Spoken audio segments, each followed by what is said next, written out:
Mensagem do dia, com o pastor Marcelo Gomes.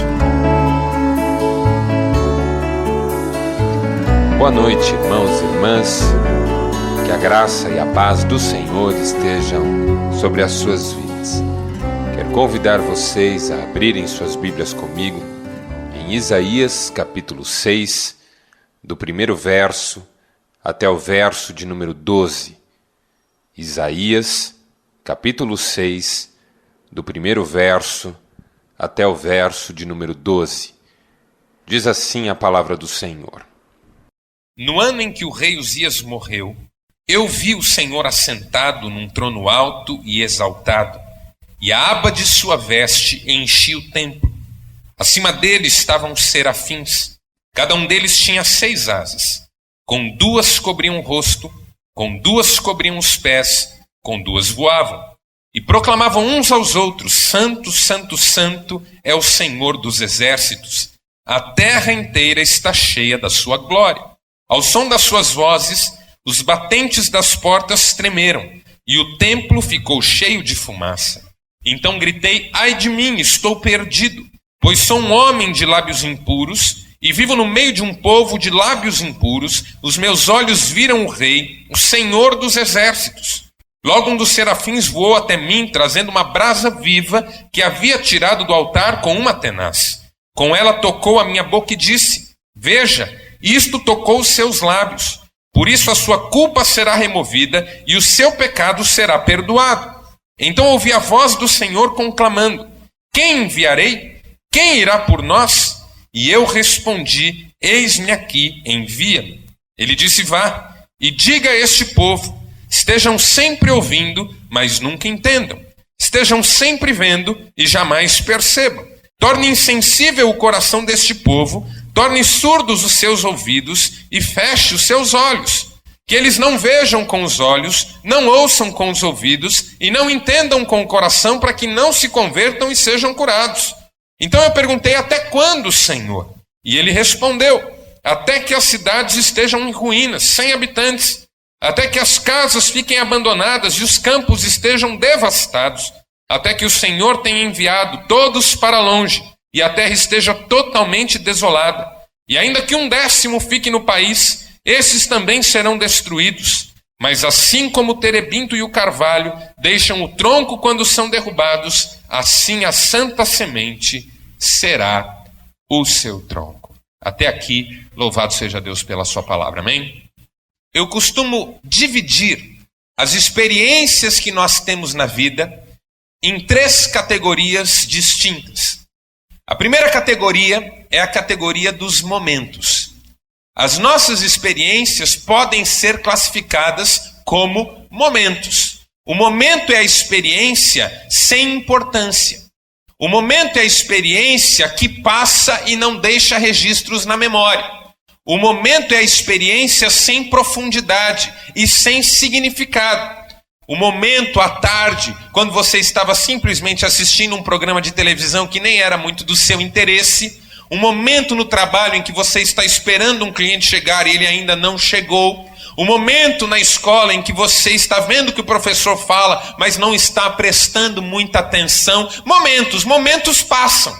Momentos são efêmeros. Momentos não deixam marcas. Por isso que nós não podemos aceitar a propaganda que diz que a vida é feita de momentos.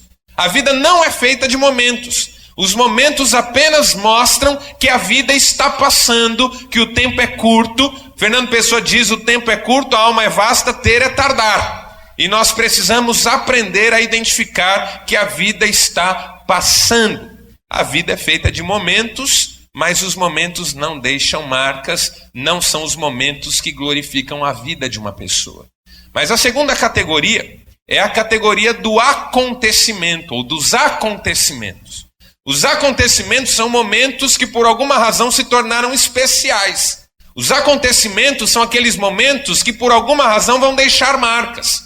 É um acontecimento, uma festa que você se alegrou nela e que deixou lembranças boas no seu coração. É um acontecimento, uma viagem de férias que foi talvez das mais especiais na sua vida, vai ficar marcada na memória. É um acontecimento, uma promoção no emprego. É um acontecimento, um dinheiro que você recebe numa situação em que você está apertado. É um acontecimento se formar num curso ou numa escola ou numa faculdade. Acontecimentos são momentos que têm toda uma carga de significado, dos quais você se lembra, e se lembra normalmente com algum carinho ou até mesmo com alguma paixão. Acontecimentos também podem ser dolorosos, mas eles também são lembrados, registrados na memória e carregam algum significado. Mas há uma terceira categoria que nós devemos encaixar algumas experiências da vida. E a terceira categoria é a categoria do evento. Alain Badiou, num livro muito interessante chamado O Ser e o Evento, Alain Badiou é um filósofo francês, disse que o evento é a experiência que marca a memória, que marca o coração, mas que também transforma a vida. Quando um evento se dá, então a vida não continua mais como era até então. Quando um evento se dá, muda tudo na vida da pessoa, muda a linguagem. Por exemplo, Alain Badiou cita que Immanuel Kant foi um evento na história da humanidade, na história da ciência principalmente. Depois que ele formulou a sua teoria a respeito do fenômeno e do que é luminoso, ou seja, aquilo do que não se pode falar, e na natureza há duas verdades, aquela que pode ser estudada e aquela que não pode ser acessada, Kant mudou completamente, dali para sempre, o estatuto da ciência. Nunca mais um cientista pôde fazer ciência do mesmo jeito, um evento na história da humanidade. Quando Martinho Lutero afixou as suas 95 teses nas portas da Catedral de Wittenberg, isso era um evento acontecendo naquela época. A igreja não foi mais a mesma dali para frente. As coisas não continuaram iguais dali para frente. Mudou o jeito de viver, o jeito de pensar, a linguagem das pessoas mudou. Por isso o evento é a experiência que vale. O evento é o nascimento de um filho, que muda a sua história dali para sempre. É o casamento. Quando você casa, isso é um evento. Porque aquilo muda a sua vida dali por diante, muda o seu jeito de ser, o seu jeito de pensar, até o seu jeito de falar. Quando a vida toda ganha uma nova dimensão, é porque você se viu frente a frente com um evento. E a pergunta que eu quero fazer é: que tipo de experiência é a entrada de Jesus na sua vida? Que tipo de experiência é o dia em que Jesus entrou no seu coração? Que tipo de experiência é aquela em que você diz ter tido um encontro com Deus face a face? Projeto de vida que eu tenho que ter no meu coração e que você tem que ter no seu coração é que cada momento na presença de Deus ganhe dimensões de um evento. E dali para frente tudo seja diferente. Não é possível ajoelhar-se diante de Deus e levantar de igual modo. Isso é um evento. E o problema da igreja hoje é que ela está perdendo a capacidade de viver o seu tempo com Deus como evento. A gente está deixando virar momento, que passa, que fica esquecido. Às vezes até assumimos compromissos, mas logo na sequência, na pizza, no final do culto, já esquecemos.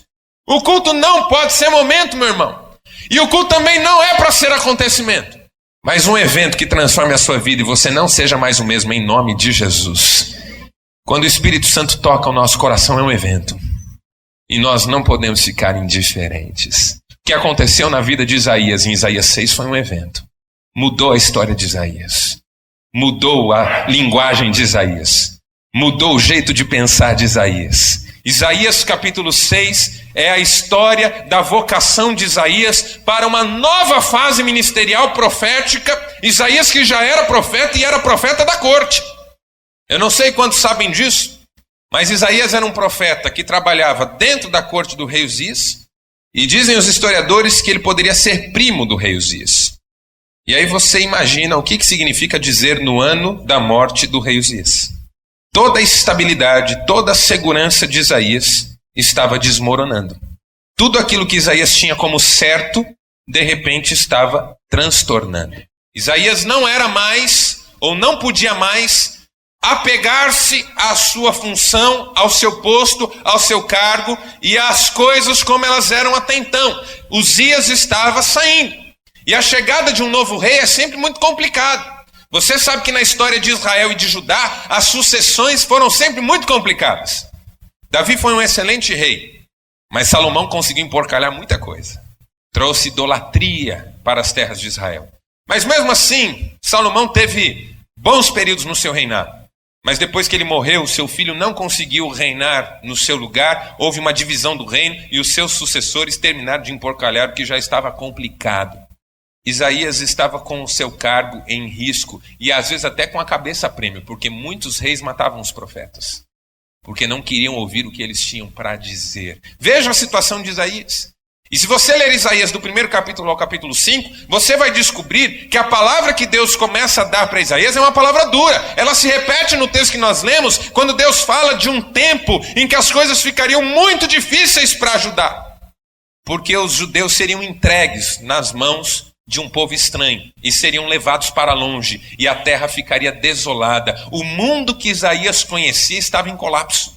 Rei morrendo, profecias de cativeiro, e a sua própria função profética sob risco. Foi nesse contexto que Isaías experimentou a visitação de Deus como um evento que revolucionou a sua história e o transformou no maior profeta do Antigo Testamento. Seu livro tem 66 capítulos, uma visão longa que abarca períodos históricos imensos. Isaías viu inclusive o desfecho do cativeiro, o retorno do povo e o reinado do Messias. O que é que Isaías experimentou como evento? Primeiro, uma visão de Deus. Quando o mundo está em colapso, eu e você precisamos de uma visão de Deus. Deus soberano, porque Ele está sentado num alto e sublime trono. Você pode imaginar que o mundo está desmoronando ao seu redor porque Deus perdeu o controle das coisas, mas isso é mentira. Deus está no controle de todas as coisas. Ele está sentado num alto e sublime trono. Isaías está vendo tudo o que ele conhece desmoronar, mas Deus o faz ver que Deus está sentado num alto e sublime trono. Deus está reinando. As coisas não saíram do controle. Deus está no controle de todas as coisas. Amém, irmãos? Quando o seu mundo desmoronar, você precisa de uma visão de Deus, para descobrir que Ele está cuidando de tudo. Que o mundo está passando por um processo de mudança, mas Deus continua assentado num alto e sublime trono. É uma visão não só de majestade, mas também de tranquilidade. Deus está reinando assentado, porque sabe exatamente o que está fazendo. Então não tenha medo. Deus está assentado num alto e sublime trono. E Deus, além de soberano, é santo na visão de Isaías. É o que os anjos cantam. Santo, santo, santo é o Senhor dos exércitos. Toda a terra está cheia da sua glória. Por quê? Porque tudo que Isaías consegue ver é mudança, é tragédia, é caos. Mas os anjos que não olham para as circunstâncias, olham para a santidade de Deus, percebem que a terra não está cheia de confusão. A terra está cheia da glória do Senhor. É uma visão de fé. Eu e você precisamos de uma visão de fé quando estivermos em momentos difíceis.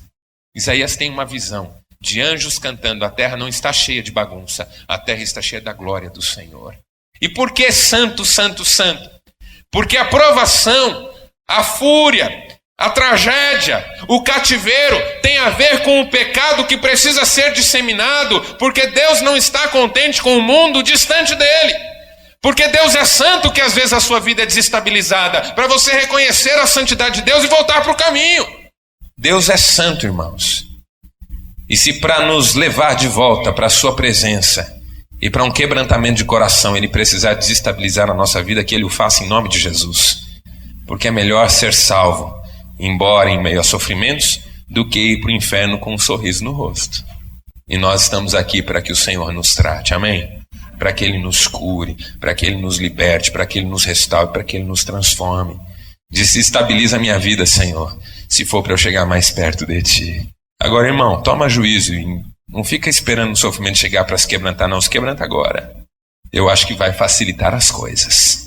Segundo, Isaías teve uma visão de Deus em primeiro lugar, mas em segundo lugar teve uma visão de si mesmo. Os anjos estão cantando e Isaías diz: ai de mim, estou perdido, porque toda visão de Deus tem que desencadear imediatamente uma visão de nós mesmos. Quem somos nós diante desse Deus, reinando, santo? Nós somos pecadores. Diante de Deus não é possível que eu e você nos sintamos bem. Não no sentido de um bem-estar, mas no sentido de estarmos bem com a vida, conosco mesmos, andando corretamente, não. Diante de Deus nós nos sentimos morrendo.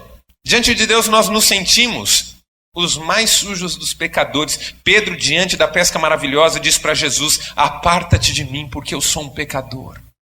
Daniel, quando teve uma visão de anjos, caiu como morto. João, no Apocalipse, quando teve a visão do anjo do Senhor, caiu como morto. O pai de Sansão, Manoá, quando teve uma visão de anjos, chegou em casa e disse para sua mulher: mulher, nós vamos morrer, porque eu inadvertidamente vi um anjo do Senhor. Quando Deus começa a trabalhar a sua vida, você sente o que é ser quebrado. Você sente o que é ser pecador. Você descobre como você precisa de ajuda, de socorro. Porque essa é a chave para você vencer o pecado e os desafios da vida. Perceber o quanto você depende de Deus. Deus estava ensinando para Isaías, a sua segurança não está em Uzias. A sua segurança não está no seu ministério bem-sucedido. A sua segurança não está na sua capacidade profética. A sua segurança está em mim, no meu reinado na sua vida. Isaías, tenha calma, porque eu vou tratar de você. E é aí que um anjo vai, pega uma brasa e toca nos lábios de Isaías. Isaías, o seu pecado está perdoado e a sua culpa está tirada. Você se sentiu mal por ser quem você é, mas eu quero dizer para você que você está perdoado. Essa brasa viva tipifica a vinda do justo, o próprio Senhor Jesus, com o seu poder de tirar os nossos pecados, de purificar-nos de toda injustiça.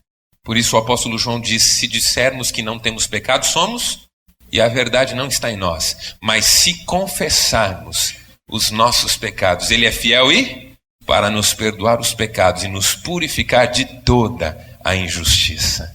Por isso que o mesmo Isaías diz assim: venham, se os vossos pecados estiverem vermelhos como carmesim, as suas vidas se transformarão em mais brancas do que a neve. Aleluia! Uma visão de Deus leva para uma visão de nós mesmos. E embora essa visão seja dura, porque o espelho da vida é um espelho ilusório, irmãos. Nós precisamos do espelho de Deus para vermos quem nós somos. Senão nós confiamos em nós mesmos e achamos que somos bons e que podemos resolver as coisas. Isso não é verdade. No espelho de Deus nós vemos o quão frágeis nós somos, o quão pequenos nós somos, mas o quanto Deus nos ama. Louvado seja o seu nome. Isaías descobriu isso. Um anjo foi socorrê-lo ali. E quando o anjo o tocou, Isaías teve a terceira visão. A visão da sua missão. Primeiro, uma visão de Deus. Segundo, uma visão de si mesmo. E terceiro, uma visão de missão. Porque quando Isaías foi perdoado, os seus ouvidos se destaparam e ele ouviu a voz que já falava. O texto diz: ouvi a voz do Senhor que dizia. Deus estava dizendo, mas o problema é que Isaías ainda não era capaz de ouvir. Enquanto você não passa por uma experiência de quebrantamento e de derramar o seu coração diante do Senhor, você não consegue ouvir que Deus está chamando você para uma obra toda especial. A obra de Isaías não seria fácil, ele teria que dar uma palavra dura para o povo. Não era uma palavra que o povo queria ouvir. Isaías aprendeu na pele o que Padre Vieira tentou dizer quando disse: semeadores do Evangelho, eis o que devemos pretender de nossos sermões. Não que as pessoas saiam agradadas de nós, mas que saiam muito descontentes de si mesmas. A palavra nem sempre é fácil, irmãos, mas a palavra é necessária. Por isso nós não podemos ficar sem a palavra. Por mais bonita que seja uma liturgia, por mais rica que seja uma programação, por mais maravilhosas que sejam as músicas, uma igreja não pode se reunir e sair sem ouvir a palavra do Senhor. Porque é a palavra que traz cura definitiva e nos chama não para o bem-estar, mas para o serviço. O Deus vivo e verdadeiro que chamou você não é para você ficar nesse corre-corre que você está, não. Não é essa vida vazia, não. Que todo o seu interesse está focalizado naquilo que diz respeito a você e exclusivamente a você. Não pode. Não pode, essa vida passa. O mesmo Isaías disse: a vida passa e nós voamos. Chega de uma igreja que só tem pedido para fazer. Nós estamos ansiando e o mundo anseia por uma igreja que se levante para servir. Jesus disse: eu não vim para ser servido, eu vim para servir e dar a minha vida em resgate de muitos. Quando Isaías deixou-se tocar, quando Isaías experimentou esse quebrantamento, quando Isaías viu Deus e viu a si mesmo, ele também viu um mundo necessitado da palavra. E foi levar essa palavra. Eis-me aqui, Senhor, envia a mim. Veja que cena melancólica, o Deus do universo perguntando quem é que vai ajudar. O presidente da sua empresa não fica assim: ai, quem que eu chamo? Ai, quem podia ajudar? Ele manda e acabou, e se você não fizer, está demitido. Mas o Deus do céu é tão maravilhoso, tão amoroso, tão misericordioso, que ele não se impõe, ele clama. Clamor de Deus: a quem enviarei? Alguém desejará ir? Alguém se colocará à disposição? E Isaías, tocado, quebrantado, o culto como evento na vida dele: eis-me aqui, Senhor, eu faço a tua vontade, eu vou.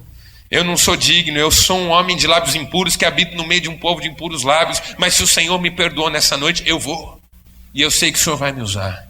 E eu sei que, embora não seja fácil a minha tarefa, eu serei bem-sucedido nela em nome de Jesus. Você pode ser uma bênção nas mãos de Deus. Você tem que ser uma bênção nas mãos de Deus. Calbart disse: os apóstolos e profetas não queriam ser o que eram, eles tinham de ser, e todavia eles foram. Eu acho essa frase bárbara. Os apóstolos e profetas não queriam ser o que eram, eles tinham de ser, e todavia eles foram, porque se colocaram nas mãos de Deus. Você nas mãos de Deus não tem ideia de onde pode chegar. Você não tem ideia. Quando eu disse: eis-me aqui, Senhor, envia-me a mim, eu tinha acho que 19 ou 20 anos.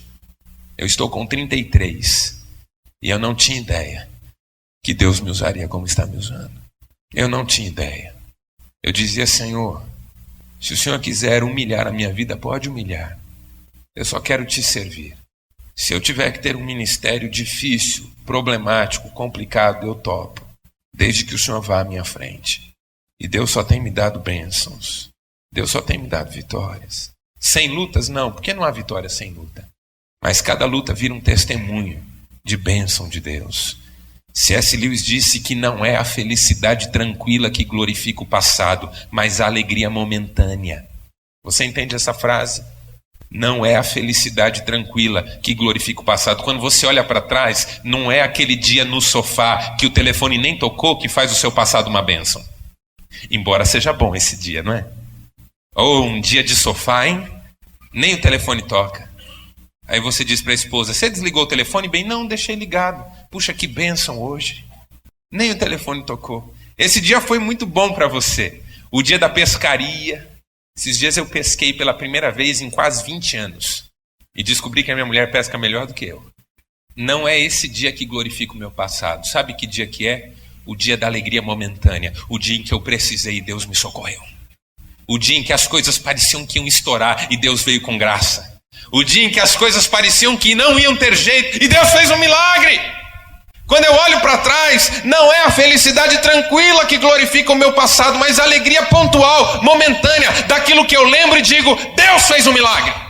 Só no serviço de Deus que você tem alegrias para contar. Porque no serviço do mundo você busca a felicidade tranquila, uma vida de inatividade. Sabe por que todo mundo trabalha no mundo? Para um dia não precisar mais trabalhar. Não é engraçado isso? Não é engraçado? A gente trabalha para um dia não trabalhar mais. Porque a gente está atrás de uma felicidade tranquila. Não, o povo de Deus está atrás de marcos de alegria no seu passado. A alegria do Senhor é a nossa força. Que Deus use a sua vida. Que você tenha histórias para contar. Vamos fechar os nossos olhos, vamos orar? Senhor Deus, Pai amado, Deus da glória, Senhor nosso, misericordioso, amoroso, bom, que bom ouvirmos a Tua palavra. Que bênção podermos ser confrontados, desafiados, consolados, alimentados, abençoados pela Tua palavra. Que maravilha podermos sentir a nossa sede saciada e as nossas necessidades supridas pela Tua palavra. Tua palavra que é mais doce do que o mel, Tua palavra que é mais valiosa do que o ouro, muito ouro fino, Teus decretos desejáveis, Tuas ordenanças todas justas, Tua lei perfeita. Que maravilha podermos conviver com a extraordinária palavra do Senhor.